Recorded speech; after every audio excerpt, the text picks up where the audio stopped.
आज हम organic compound के आईयूपीएसी नॉमेनक्लेचर के बारे में डिस्कस करेंगे। IUPAC nomenclature of organic compound.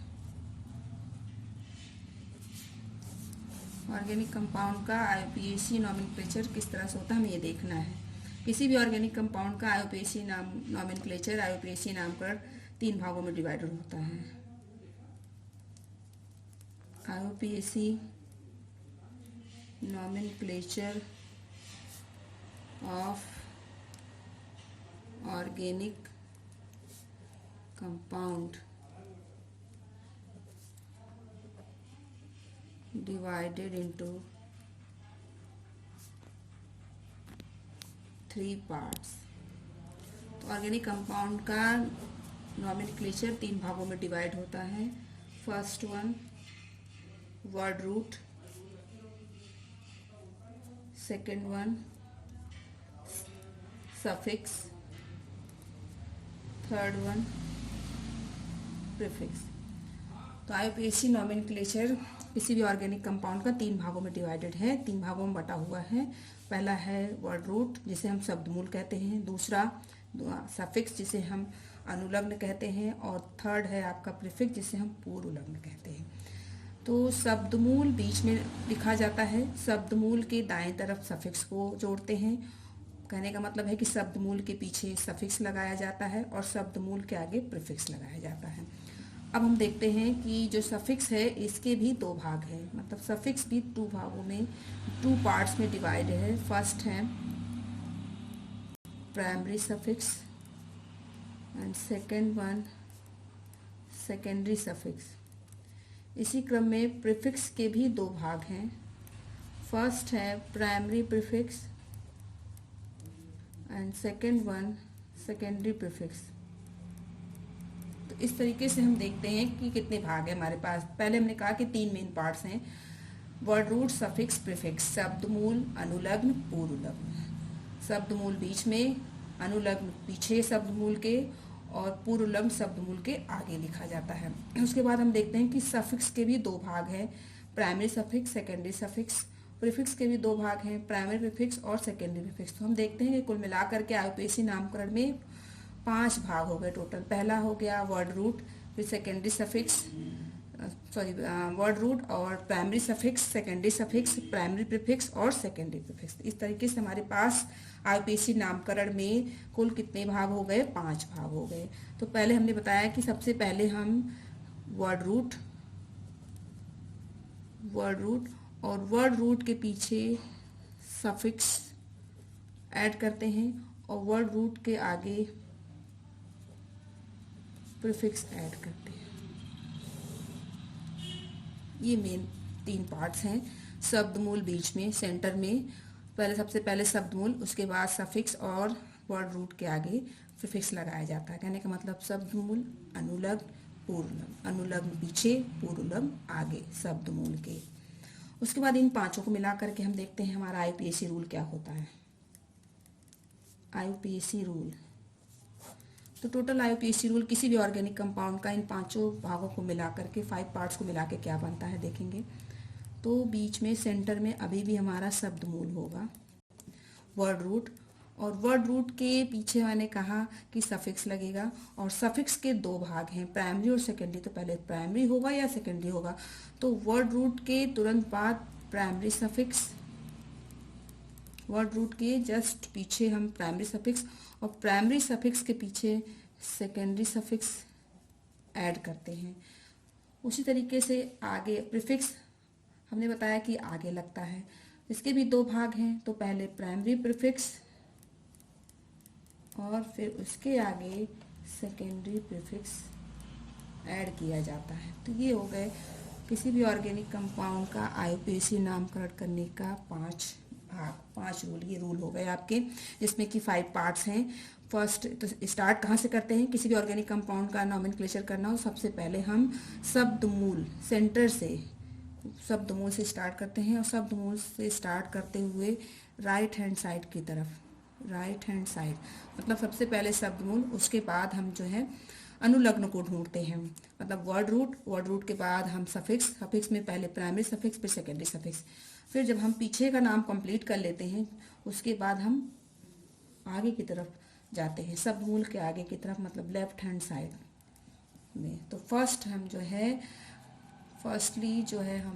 सबसे पहले हम जो है शब्दमूल के बाद राइट हैंड साइड में जाएंगे, मतलब हम अनुलग्न को देखेंगे। उसके बाद अनुलग्न के बाद हम पूर्वलग्न की तरफ आते हैं, उसमें पहले प्राइमरी प्रीफिक्स उसके बाद सेकेंडरी प्रीफिक्स।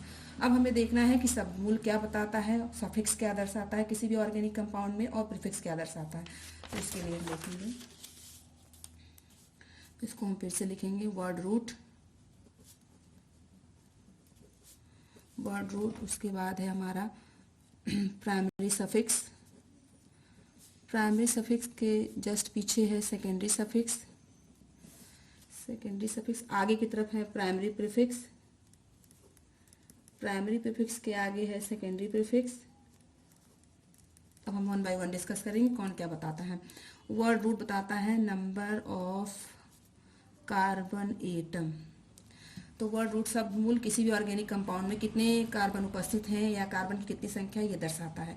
जैसे कि कार्बन 1 है तो कार्बन 1 के लिए शब्दमूल मेथ, कार्बन 2 है तो उसके लिए एथ, कार्बन 3 है तो उसके लिए प्रोप, यदि कार्बन 4 है तो उसके लिए हम ब्यूट आदि शब्दमूल का यूज करते हैं। उसके बाद हम जैसे शब्दमूल हमें पता चल गया तो हम शब्दमूल से स्टार्ट करते हैं और फिर हमने बताया कि हम राइट हैंड साइड की तरफ जाते हैं। तो शब्दमूल के बाद हम अनुलग्न को देखते हैं। अनुलग्न में देखेंगे कि प्राथमिक अनुलग्न क्या बताता है। तो शब्दमूल हमने देखा कि शब्दमूल बताता है किसी भी कार्बनिक यौगिक में स्थित कार्बन की संख्या को, और आपका प्राइमरी सफिक्स ये बताता है कोई भी कार्बनिक यौगिक सैचुरेटेड है या अनसैचुरेटेड है, कार्बनिक यौगिक सैचुरेटेड है या अनसैचुरेटेड है। इसको कैसे हम डिफाइन करेंगे कार्बनिक, इसके लिए हम क्या करेंगे, सिंपल शब्दों में हम ये देखेंगे कि किसी भी कार्बनिक यौगिक में कार्बन कार्बन के बीच में सिंगल बॉन्ड है, कार्बन कार्बन के बीच में सिंगल बॉन्ड उपस्थित है, या कार्बन कार्बन के बीच में डबल बॉन्ड उपस्थित है, या कार्बन कार्बन के बीच में ट्रिपल बॉन्ड उपस्थित है। हमें ये देखना है। तो हमें ये देखना है, मतलब कहने का मतलब ये है कि कार्बनिक यौगिक सैचुरेटेड है या अनसैचुरेटेड है। इसके लिए हमें ये देखना पड़ेगा कि कार्बनिक यौगिक में कार्बन कार्बन के बीच में सिंगल बॉन्ड है, डबल है या ट्रिपल है। यदि कार्बन कार्बन के बीच में सिंगल बॉन्ड होगा तो कार्बनिक यौगिक सैचुरेटेड होगा, संतृप्त होगा। यदि कार्बन कार्बन के बीच में डबल या ट्रिपल बॉन्ड उपस्थित होगा तो कार्बनिक यौगिक अनसैचुरेटेड होगा, अर्थात असंतृप्त होगा। तो हम देखते हैं यदि कार्बन कार्बन के बीच में सिंगल बॉन्ड उपस्थित है तो उसके लिए प्राइमरी सफिक्स क्या लिखा जाता है, उसके लिए प्राइमरी सफिक्स एन। यदि कार्बन कार्बन के बीच में डबल बॉन्ड है तो प्राइमरी सफिक्स इन का उपयोग करते हैं। यदि ट्रिपल बॉन्ड उपस्थित है कार्बन कार्बन के बीच में तो प्राइमरी सफिक्स आइन का यूज किया जाता है। उसके बाद जैसे ही कहने का मतलब यह है कि हमारे पास प्राइमरी सफिक्स 3 ही होते हैं, एन, इन और yne. Ane carbon carbon single bond, ene carbon carbon double bond, yne carbon carbon triple bond. Primary suffix को हम डिसाइड करने के बाद हम सेकेंडरी सफिक्स की तरफ बढ़ते हैं। सेकेंडरी सफिक्स बताता है nature of functional group. Nature of functional group, किसी भी कार्बनिक यौगिक में कौन सा फंक्शनल ग्रुप उपस्थित है ये हम सेकेंडरी सफिक्स के द्वारा निर्धारित करते हैं। जैसे कुछ फंक्शनल ग्रुप हम लेते हैं, OH एल्कोहल है, एल्कोहल के लिए सेकेंडरी सफिक्स ऑल का यूज किया जाता है। एल्डिहाइड के लिए सेकेंडरी सफिक्स अल का उपयोग किया जाता है। कीटोन के लिए सेकेंडरी सफिक्स ओन, एसिड के लिए सेकेंडरी सफिक्स ओइक एसिड, और भी ढेर सारे फंक्शनल ग्रुप हैं, कुछ हम यहाँ पर देख रहे हैं। तो हमने देखा कि सेकेंडरी सफिक्स में क्या बताता है कि किसी भी दिए हुए ऑर्गेनिक कंपाउंड में कौन सा फंक्शनल ग्रुप उपस्थित है, इसको हम सेकेंडरी सफिक्स के द्वारा निर्धारित करते हैं। जैसे OH है तो ऑल, CHO यानी कि एल्डिहाइड है तो अल, कीटोन है तो ओन, और यदि कार्बोक्सिलिक अम्ल है तो उसके लिए सेकेंडरी सफिक्स ओइक एसिड का इस्तेमाल करते हैं। तो 3 चीज़ें हमने डिस्कस कर ली, इसको हम फिर से देखेंगे। शब्दमूल बताता है किसी भी कार्बनिक यौगिक में कार्बन की संख्या को, यदि हम कार्बन की संख्या निर्धारित करते हैं तो उसके बाद हम शब्दमूल ढूंढ करके और लिख देते हैं। फिर उसके बाद हम पीछे की तरफ जाएंगे। प्राइमरी सबसे बताएगा कार्बनिक यौगिक सैचुरेटेड है या अनसैचुरेटेड है। यदि कार्बन कार्बन सिंगल बॉन्ड होगा तो एन, डबल बॉन्ड हुआ तो इन, ट्रिपल बॉन्ड हुआ तो आयन का यूज करते हैं। फिर हम आगे की तरफ बढ़ेंगे। सेकेंडरी सफिक्स जो है, सेकेंडरी सफिक्स बताता है कि कार्बनिक यौगिक में कौन सा क्रियात्मक समूह उपस्थित है। तो देखा हमने क्रियात्मक समूह देखे। यदि अल्कोहल है तो ऑल का इस्तेमाल करेंगे सेकेंडरी सफिक्स के लिए। अब हम आगे की तरफ बढ़ेंगे। जब हम आगे की तरफ बढ़ते हैं तो आगे हमारे पास क्या है, प्राइमरी प्रीफिक्स है और सेकेंडरी प्रीफिक्स है। प्राइमरी प्रीफिक्स क्या बताता है? प्राइमरी प्रीफिक्स ये बताता है कि कार्बन दिया हुआ कार्बनिक कंपाउंड एसाइक्लिक है या साइक्लिक है। जो ऑर्गेनिक कंपाउंड हमने लिया है नामकरण के लिए वो कंपाउंड चक्रीय है या अचक्रीय है, साइक्लिक है, चक्रीय है या एसाइक्लिक है, अचक्रीय है। यदि ऑर्गेनिक कंपाउंड साइक्लिक हुआ, दिया हुआ ऑर्गेनिक कंपाउंड साइक्लिक है, तो उसके लिए हम प्राइमरी प्रीफिक्स में साइक्लो शब्द का यूज करते हैं। और यदि ऑर्गेनिक कंपाउंड, यदि दिया हुआ ऑर्गेनिक कंपाउंड एसाइक्लिक है, यदि एसाइक्लिक है, दिया हुआ ऑर्गेनिक कंपाउंड एसाइक्लिक है, तो हम इसमें किसी भी प्रकार के जो है प्राइमरी प्रीफिक्स का इस्तेमाल नहीं करते हैं, प्राइमरी प्रीफिक्स का यूज नहीं करते हैं। No primary prefix. तो एसाइक्लिक कंपाउंड होने पर यदि कंपाउंड अचक्रीय है तो हम साइक्लो शब्द का इस्तेमाल नहीं करते हैं। Cyclo word can not use. यदि प्राइमरी प्रीफिक्स है, प्राइमरी प्रीफिक्स में दो चीजें हैं हमारे पास। यदि कंपाउंड चक्रीय है तो साइक्लो वर्ड का यूज करते हैं, और यदि कंपाउंड एसाइक्लिक है तो हम साइक्लो वर्ड का यूज नहीं करते हैं। अब हम आगे की तरफ बढ़ेंगे। अब हम ये देखेंगे कि प्राइमरी प्रीफिक्स के बाद सेकेंडरी प्रीफिक्स लगाया जाता है, गुरुलग्न लगाया जाता है। ये क्या बताता है? तो सेकेंडरी प्रीफिक्स ये बताता है कि दिए हुए ऑर्गेनिक कंपाउंड में कौन सा सब्स्टिट्यूएंट ग्रुप लगा हुआ है, सब्स्टिट्यूएंट ग्रुप लगा है। तो सेकेंडरी प्रीफिक्स हमें ये दर्शाता है कि दिए हुए ऑर्गेनिक कंपाउंड में, दिए हुए जो भी ऑर्गेनिक कंपाउंड हमने लिया है उसमें कौन सा सब्स्टिट्यूएंट ग्रुप लगा हुआ है, अर्थात उसमें कौन सा प्रतिस्थापी ग्रुप लगा हुआ है। तो प्रतिस्थापी ग्रुप कौन कौन से होते हैं? ढेर सारे, कुछ हम देखेंगे। जैसे पहला प्रतिस्थापी ग्रुप तो हमारा एल्किल ग्रुप ही हो गया। पहला प्रतिस्थापी ग्रुप एल्किल ग्रुप है। एल्किल ग्रुप के लिए हम देखेंगे तो क्या होगा, एल्किल ग्रुप में क्या होता है। देखिए एल्किल ग्रुप लगाने के लिए जैसे हमारे पास है एल्किल ग्रुप का, जैसे हमने हाइड्रोकार्बन में पढ़ रखा है एल्केन, एल्कीन और एल्काइन, उसी तरीके से एल्किल ग्रुप है। तो एल्किल ग्रुप के लिए भी सामान्य सूत्र होता है CnH2n+1। एन क्या बताता है? Number of carbon atom, number of carbon atom को दर्शाता है एन। अब जैसे देखिए हमने एन बराबर 1 ले लिया तो हमारे पास इस फॉर्मूले से हमें मिल जाएगा CH3। तो हमने आपको बताया कि अगर यदि एक कार्बन उपस्थित है तो एक कार्बन के लिए शब्दमूल मेथ का यूज किया जाता है। तो एल्किल ग्रुप का नामकरण करते समय इसका नाम क्या हो जाएगा? मेथिल। मेथ कार्बन एक से, और एल्किल ग्रुप है इसलिए इसका YL लगा देंगे तो मेथिल। यदि कार्बन 2 है, कार्बन की संख्या 2 है, जैसे हमारे पास है C2H5, तो इसके लिए लगा देंगे एथिल। तो मेथिल एथिल, सिंपल समझिए, इसको बाद में देखेंगे। पहले यहाँ पर शॉर्टकट समझते हैं कि सब्स्टिट्यूएंट ग्रुप में, प्रतिस्थापी ग्रुप में क्या क्या आता है। पहले एल्किल ग्रुप आता है। एल्किल ग्रुप में क्या होगा? बस कुछ नहीं करना है, एल्केन से एक एक कार्बन, एक एक हाइड्रोजन की संख्या घटा दी जानी है। जो भी एल्केन है, जैसे हमारे पास मेथेन है, एथेन है, प्रोपेन है, तो मेथेन का सूत्र होता है CH4, उसमें से एक घटा दिया तो CH3 मिल गया मेथिल। हमारे पास इथेन है, इथेन C2H6 है, उसमें से एक हाइड्रोजन हटा दिया तो वहाँ पर C2H5 एथिल मिल गया। तो मेथिल एथिल ये सब क्या है? प्रतिस्थापी समूह। इसके अलावा और भी प्रतिस्थापी समूह है, जैसे कि फ्लोरीन। तो फ्लोरीन के लिए यहाँ पर क्या इस्तेमाल किया जाता है? फ्लोरो वर्ड का इस्तेमाल। Cl ये क्या है? क्लोरो। ये सभी प्रतिस्थापी समूह हैं। इसी तरीके से ब्रोमीन के लिए ब्रोमो। इस तरीके से आयोडीन या साइनाइड ले लेते हैं, साइनाइड, इसके लिए शब्द का इस्तेमाल किया जाता है, साइनो वर्ड का इस्तेमाल किया जाता है। कहने का मतलब ये कि ये सब प्रतिस्थापी समूह हैं जो कि सेकेंडरी सफिक्स के रूप में यूज करते हैं। अब हम देखेंगे कि हमारे पास IUPAC नामकरण के 5 भाग हैं। इसको हम 1 बाय 1 देख लेंगे एक बार फिर से। बीच में स्टार्ट करते हैं शब्दमूल से। शब्दमूल के बाद हम जो है प्राइमरी प्रीफिक्स, उसके बाद सेकेंडरी प्रीफिक्स का नाम ऐड करते हैं, और जैसे ही प्राइमरी सफिक्स और सेकेंडरी सफिक्स ऐड कर लेते हैं तो हम आगे की तरफ जाते हैं, प्राइमरी प्रीफिक्स और सेकेंडरी प्रीफिक्स को देखते हैं। शब्दमूल बताता है कार्बन की संख्या को, और प्राइमरी प्रीफिक्स बताता है, प्राइमरी सफिक्स बताता है कि कंपाउंड संतृप्त है या असंतृप्त है। सेकेंडरी सफिक्स बताता है कि दिए हुए ऑर्गेनिक कंपाउंड में कौन सा क्रियात्मक समूह उपस्थित है, और प्राइमरी प्रीफिक्स बताता है हमें कंपाउंड साइक्लिक है या एसाइक्लिक है।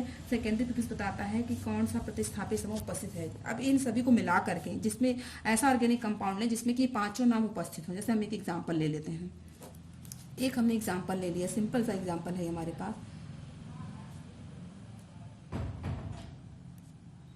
ये हमने एग्जाम्पल ले लिया,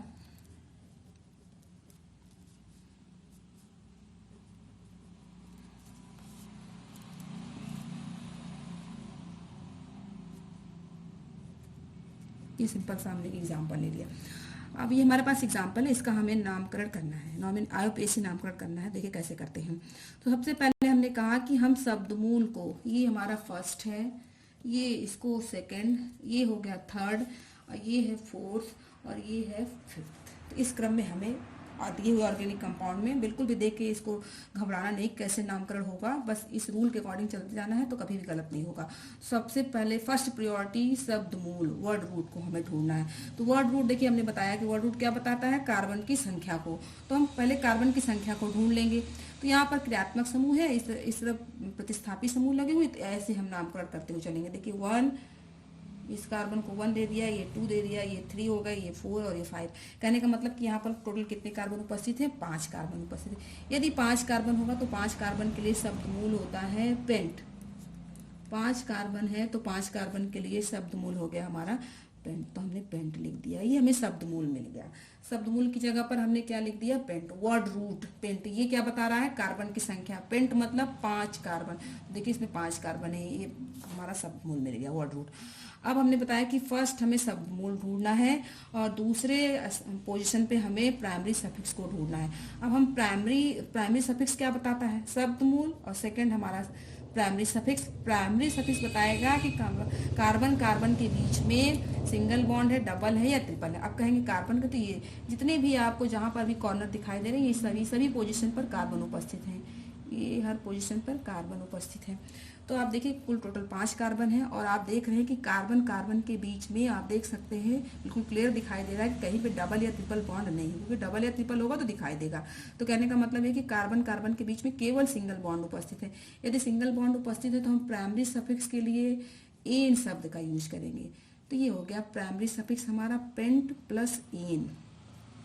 अब उसके बाद हम आ जाते हैं, जैसे ही प्राइमरी सफिक्स मिलेगा तो हम तीसरे की तरफ बढ़ेंगे।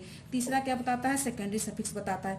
सेकेंडरी सफिक्स हमें ये बताता है कि कौन सा फंक्शनल ग्रुप उपस्थित है। अब आपको दिखाई दे रहा होगा OH उपस्थित है। OH क्या है, फंक्शनल ग्रुप, ये अल्कोहल है।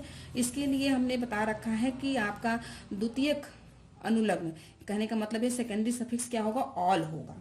अब एक चीज हम आपको यहाँ पे नया बताते हैं कि यदि हमें प्राइमरी सफिक्स और सेकेंडरी सफिक्स, मतलब सेकेंडरी सफिक्स को प्राइमरी सफिक्स से जोड़ते समय एक बहुत ही इंपॉर्टेंट बात आपको ध्यान रखनी है। ये देखना है कि जो सेकेंडरी सफिक्स है उसका पहला लेटर वॉवेल से स्टार्ट हो रहा है या कॉन्सोनेंट से स्टार्ट हो रहा है। तो वॉवेल 5 होते हैं, इसको स्पष्ट देख लेंगे, A, E, I, O, U। बाकी सभी जो होते हैं वो आपके कॉन्सोनेंट है। तो क्या इनमें से किसी से स्टार्ट हो रहा है, तो हम देख रहे हैं कि जितने भी मैंने आपको बताया सबके सभी के जितने भी क्रियात्मक समूह हैं सबके पहला लेटर जो है वो वॉवेल है। यदि वॉवेल से कॉन्सोनेंट से स्टार्ट होता है तो कोई प्रॉब्लम नहीं है, सेकेंडरी सफिक्स को प्राइमरी सफिक्स से ऐड कर दें, कोई प्रॉब्लम नहीं होगी। लेकिन यदि वॉवेल से स्टार्ट हो रहा, जैसे हम देख रहे हैं कि वॉवेल से स्टार्ट हो रहा, तो वॉवेल से स्टार्ट होगा तो सेकेंडरी सफिक्स को प्राइमरी सफिक्स से जोड़ने से पहले हम क्या करते हैं कि सेकेंडरी सफिक्स को जब प्राइमरी सफिक्स से जोड़ने लगते हैं तो प्राइमरी सफिक्स का ई रिप्लेस कर देते हैं। प्राइमरी सफिक्स का ई रिप्लेस कर देते हैं, उसके बाद सेकेंडरी सफिक्स लगाते हैं। अब आप हम यहाँ देखिएगा, तो हमने कहा कि OH है, क्रियात्मक समूह OH है, तो OH के लिए क्या लगाते हैं, ऑल। तो ऑल लगाते हैं, तो ऑल में देखें O जो है वॉवेल से स्टार्ट हो रहा है। ओ क्या है हमारा वॉवेल है। यदि वॉवेल से स्टार्ट हुआ तो हम क्या करेंगे, प्राइमरी सफिक्स का ई हटा देंगे, तब सेकेंडरी सफिक्स, मतलब पेंट प्लस एन, और यहाँ से ई हटाना है तो माइनस ई, और प्लस हम क्या जोड़ देंगे, ऑल। ऑल क्या बता रहा है वो भी आप देखिए। ऑल जोड़ते समय एक बिल्कुल बात ध्यान देनी है कि ये OH कहाँ पर उपस्थित है, किस कार्बन पर उपस्थित। यदि कार्बन नंबर 1 पर उपस्थित है तो नंबरिंग देने की आवश्यकता नहीं है, लेकिन 2, 3, 4 पर उपस्थित है तो यहाँ पर 4, 2 लगाते हैं। उसको हम किसी और एग्जाम्पल में आपको बता देंगे। तो यहाँ पर 1 लगाने की आवश्यकता नहीं, वो अंडरस्टूड है कि 1 पे है, यदि हमने सिर्फ ऑल लिख रखा है तो हमारे पास 3 चीजें मिल गई, वर्ड रूट, प्राइमरी सफिक्स और सेकेंडरी सफिक्स। तो कुल फिर से हम देख लेंगे, सेकेंडरी सफिक्स को प्राइमरी सफिक्स से जोड़ते समय प्राइमरी सफिक्स का ई हटा देंगे यदि सेकेंडरी सफिक्स का पहला लेटर वॉवेल से स्टार्ट होता है तो। अब हम आगे की तरफ बढ़ेंगे। आगे हम देखिए क्या हमने देखा है कि अब हमारा 4th स्टेप है प्राइमरी प्रीफिक्स। प्राइमरी प्रीफिक्स क्या बताता है, कंपाउंड साइक्लिक है या एसाइक्लिक है। अब इसमें देखिए, यदि साइक्लिक हुआ तो साइक्लोवर्ड यूज करेंगे, यदि साइक्लिक नहीं हुआ तो हम कोई साइक्लोवर्ड का इस्तेमाल नहीं करेंगे। अब देख रहे हैं कंपाउंड साइक्लिक है, क्योंकि देखिए ये चक्रीय है बिल्कुल। यदि साइक्लिक ना होता तो आपकी श्रृंखला खुली हुई होती, चक्र के फॉर्म में ना होती। तो आप देख रहे हैं कि ये चक्रीय है, साइक्लिक है, तो यहाँ पर हम साइक्लो शब्द का इस्तेमाल करेंगे। तो इसके आगे हम प्राइमरी प्रीफिक्स लगा देंगे साइक्लो, और साइक्लो लगाने के बाद ही जैसे ही हम लगा दिया, यदि साइक्लिक ना होता तो हम साइक्लो ना लगाते, साइक्लिक है इसलिए हमने साइक्लो लगा दिया। अब हम आगे की तरफ बढ़ेंगे। आगे क्या है, 5th स्टेप है सेकेंडरी प्रीफिक्स। सेकेंडरी प्रीफिक्स बताता है कि कौन सा प्रतिस्थापी समूह उपस्थित है। तो हमने कहा प्रतिस्थापी समूह, देखिए हमने कुछ बताए आपको, जैसे एल्किल ग्रुप है, आपका मेथिल है, एथिल है, फ्लोरो, क्लोरो, ब्रोमो, साइनो, सब बताया। अब हमको इसको देखना है। अब देखिए यहाँ पर हम देखेंगे 2 प्रतिस्थापी समूह लगे हुए हैं। एक आपका CH3 है, CH3 का हमने बताया मेथिल होता है, Cl है, इसको क्या बोलते हैं, क्लोरो बोलते हैं। CH3 और आपका Cl, ये क्या है, मेथिल है, इसका नाम हो गया मेथिल, ये मेथिल है, और ये आपका क्लोरो है। तो 2 प्रतिस्थापी समूह लगे हुए हैं, और हम ये देखेंगे कि दोनों प्रतिस्थापी समूह किस कार्बन से लगे हैं, तो कार्बन नंबर 2 से लगे हुए हैं। ठीक है, तो कार्बन नंबर 2 से लगा हुआ। उसके बाद हम ये देखेंगे कि 2 प्रतिस्थापी समूह, तो दोनों के नाम अलग अलग हैं। तो दोनों के नाम अलग हैं, तो दोनों में कौन सा पहले अल्फाबेट में आता है। देखिए क्लोरो है, मेथिल है, तो हम देख रहे हैं कि पहले क्लोरो आएगा अल्फाबेट में पहले, क्योंकि हम जब भी प्रतिस्थापी समूह का नाम लिखेंगे तो अल्फाबेटिकल ऑर्डर में लिखेंगे। तो फर्स्ट प्रायोरिटी उसे देंगे जिसका जो अल्फाबेट में पहले आता होगा। तो पहले क्लोरो को लिखेंगे और उसके बाद मेथिल को लिखेंगे, क्योंकि क्लोरो पहले आएगा अल्फाबेटिकल क्रम में और मेथिल बाद में आएगा। तो हम देखिए ना, आप सेकेंडरी प्रीफिक्स लिखते समय हम क्या ध्यान रखेंगे, तो अल्फाबेटिकल ऑर्डर में लिखेंगे। तो क्लोरो इसका नाम है, इसका मेथिल है, 2 है हमारे पास। अब क्लोरो किससे लगा है, कार्बन नंबर 2 से लगा हुआ, तो यहाँ पे लिखेंगे 2 क्लोरो, फिर डैश कर देंगे। उसके बाद मेथिल है, मेथिल भी किससे जुड़ा हुआ है, 2 से जुड़ा हुआ है, तो 2 मेथिल। तो हमने दोनों सेकेंडरी प्रीफिक्स को लिख दिया। देखिए 2 क्लोरो, 2 मेथिल। अब आप देख सकते हैं कि हमारा जो IUPAC नामकरण है 5 भागों में बटा हुआ है, और यहाँ पर हम देख रहे हैं कि 5 भाग आपको दिखाई दे रहे हैं। पहला हमने देखिए यहाँ से स्टार्ट किया, ये हमारा शब्द मूल, ये क्या है हमारा शब्द मूल, ये हमारा हो गया शब्द मूल, वर्ड रूट। अब एन, ये क्या है हमारा प्राइमरी सफिक्स, ये क्या है सेकेंडरी सफिक्स। फिर उसके बाद आगे ये हो गया प्राइमरी प्रीफिक्स, इसी क्रम में ये है हमारा सेकेंडरी प्रीफिक्स। तो इन 5 को मिला करके, अब हम इन 5 को मिला करके एक नाम बनाते हैं। तो देखिए क्या बनता है हमारा 2 क्लोरो, 2